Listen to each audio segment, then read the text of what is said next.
Bonjour à tous et bienvenue sur Gigatop, c'est Hugo. Aujourd'hui on est là pour répondre à la question quel est le meilleur appareil photo compact de nos jours qui est bien sûr accessible à tous.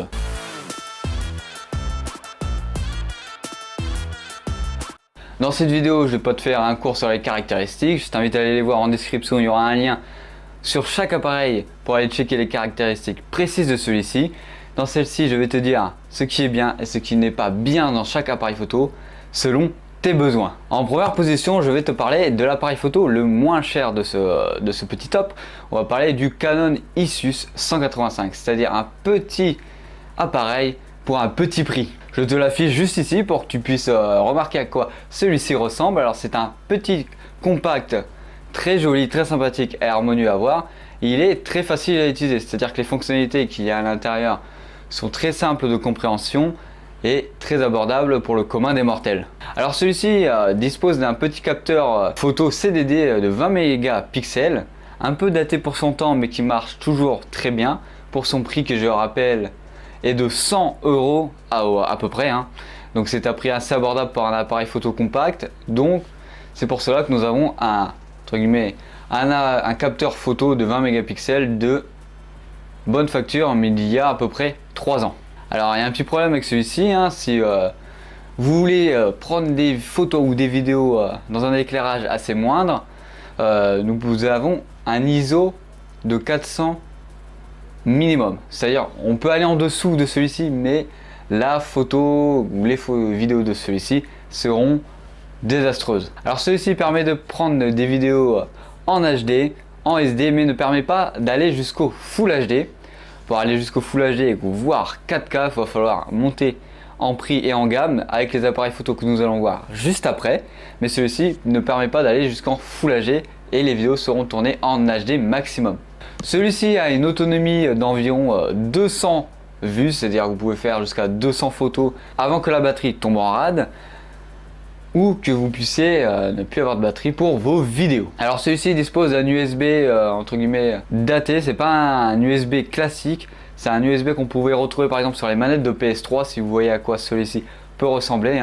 C'est pas un type C, c'est pas un USB classique comme tout le monde connaît, c'est un USB d'avant. Pour en conclure sur cet appareil photo, c'est un appareil photo très bien pour faire des photos de jour ou des vidéos de jour. Ne vous amusez pas à faire des photos de nuit, ça ne va pas être très harmonieux, très joli à voir pour vos albums photos.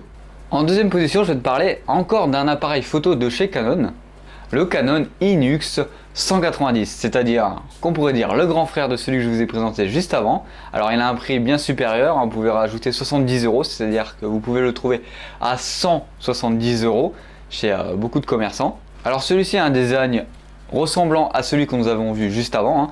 Il a un design assez plastique qui amène énormément de poussière. Malgré cela, il reste toujours avec un design assez agréable. Celui-ci dispose, comme son prédécesseur, d'une utilisation assez simple, donc tout le monde peut comprendre comment marche l'appareil photo et tout le monde peut l'utiliser comme tous les jours.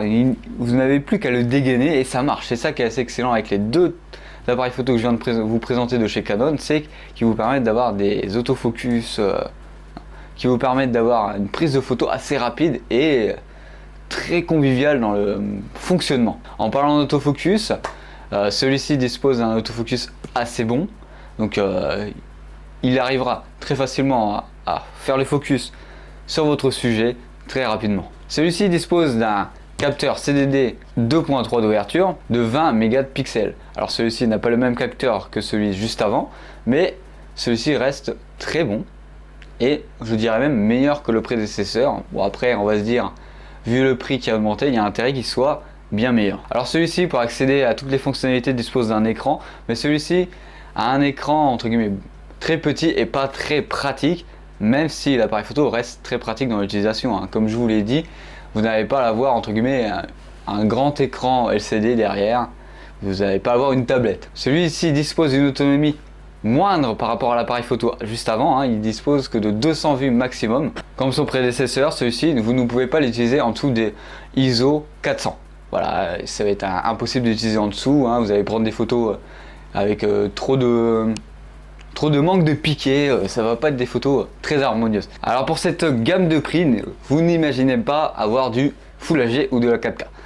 Celui-ci vous fera des vidéos très bonnes en HD, mais si vous voulez avoir, comme je vous l'ai dit juste avant, des vidéos entre guillemets en 4K ou en Full HD, n'hésitez pas à monter en gamme. Comme l'appareil photo juste avant, celui-ci dispose d'un pot assez léger, qu'on pourrait dire de 137 grammes, donc c'est un compact assez léger, je dirais même plus petit en poids que votre téléphone, donc il est assez transportable et très... on a pas mal au bras en le tenant, c'est qui est assez génial. En troisième position, je vais vous parler d'un autre grand frère de chez Canon, le Canon PowerShot CX620 HS. Un appareil photo avec un zoom assez important, je dirais même jusqu'à 25. On va pas parler de entre guillemets la focale à laquelle celui-ci correspond, on va parler de ça en zoom pour que tout le monde puisse comprendre. Alors celui-ci, on monte en gamme de prix, on arrive à 220 € par exemple chez la Fnac ou chez Amazon. N'hésitez pas à aller checker le prix dans la description, celui-ci peut varier. Alors cet appareil photo est très simple et très polyvalent car il permet d'avoir un zoom x25 de très bonne qualité. C'est-à-dire que vous êtes juste ici et vous allez checker votre enfant derrière sur un petit rocher et celui-ci, vous pouvez prendre votre photo directement de votre position sans vous déplacer à escalader une montagne. Alors, je vais vous montrer le design de celui-ci. Il est assez, entre guillemets, beaucoup plus pro. On va dire qu'il donne un air un peu plus pro à votre appareil photo comparé à ceux que je vous ai présentés juste avant. Alors celui-ci dispose d'une très bonne batterie de 1250 mAh, ce qui va vous permettre de tenir largement une journée pour prendre des photos. Alors celui-ci dispose d'une très bonne facilité d'utilisation comme on a pu le retrouver chez Canon. Donc très facile d'utilisation et une bonne compréhension de tous les menus, c'est ça qu'on veut voir dans un petit appareil photo compact. Celui-ci dispose des connectivités Wi-Fi et NFC, ce qui est un bon atout pour vos photos à la maison pour récupérer entre guillemets vos photos que vous avez sur votre appareil photo, ce que ne disposaient pas les deux auparavant. Alors celui-ci dispose d'un écran bien sûr sur son petit compact.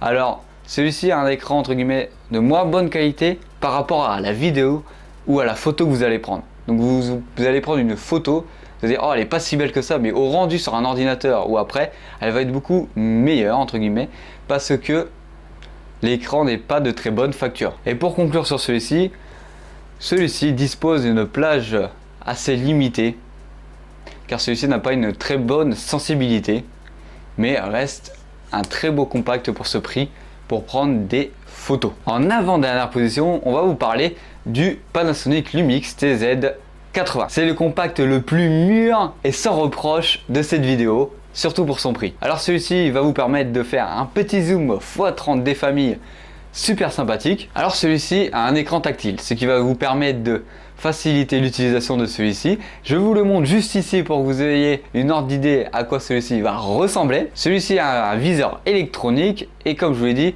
un zoom x30 avec une stabilisation 3 axes, ce qui va vous permettre de vous faire des petites vidéos assez stabilisées et pas saccadées quand vous courez. Pour cette gamme de prix, on touche enfin les vidéos et photos allant jusqu'à une très haute qualité. Pour les vidéos, on va aller jusqu'à la 4K, ce qui est plutôt pas mal si vous voulez commencer les vidéos sur YouTube ou sur Twitch, ce qui vous rendra des vidéos de meilleure qualité. Alors cet appareil photo ou cette caméra, car celui-ci permet d'aller jusqu'à la 4K maintenant, va vous permettre d'avoir une assez bonne réactivité dans toutes ses fonctions.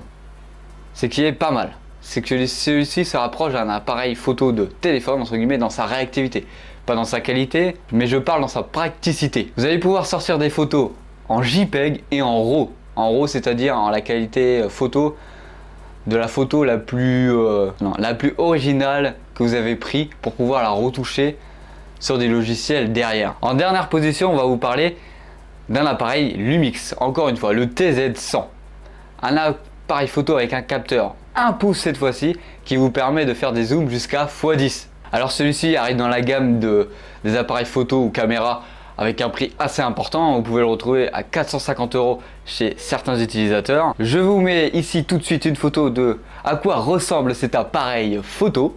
Alors celui-ci dispose, comme je vous l'ai dit, d'un capteur de type 1 pouce, ce qui est un capteur assez gros par rapport à un appareil photo sur téléphone. pour vous donner une ordre d'idée. Et ceci permet d'avoir un zoom x10. Comme le thème de cette vidéo, celui-ci est bien sûr compact et dispose d'une très bonne qualité d'image par rapport à tous les autres appareils photo juste avant. Après vous allez me dire, vu le prix, il y a intérêt. Vous pouvez bien sûr faire de la vidéo jusqu'en 4K. Celui-ci dispose d'une très bonne réactivité dans les logiciels et même dans l'autofocus, c'est qui est une bonne chose pour faire des vidéos ou des photos dans un moment très impromptu dans lequel vous voulez dégainer votre appareil photo. Celui-ci dispose d'un écran tactile et de la Wi-Fi, mais pas de la NFC, mais bien sûr de la Wi-Fi pour récupérer vos photos ou autres. Alors là, on va parler d'un petit point qui chagrine sur cet appareil photo. Il fait des très belles photos, mais celui-ci entre guillemets va lisser toutes les photos au maximum. Quand je parle de lisser, c'est entre guillemets, il va pas laisser le piqué qu'il y a sur l'image, il va faire une homogénéité de toute la photo. En tout cas, j'espère que cette vidéo t'aura plu sur les appareils photo compacts en 2021, les mieux lotis entre guillemets, à différents prix. N'hésite pas à t'abonner, à liker, à te faire tout ce qu'il faut. Et n'oublie pas qu'il y a les liens en description si tu veux aller les checker. Allez, salut, bisous!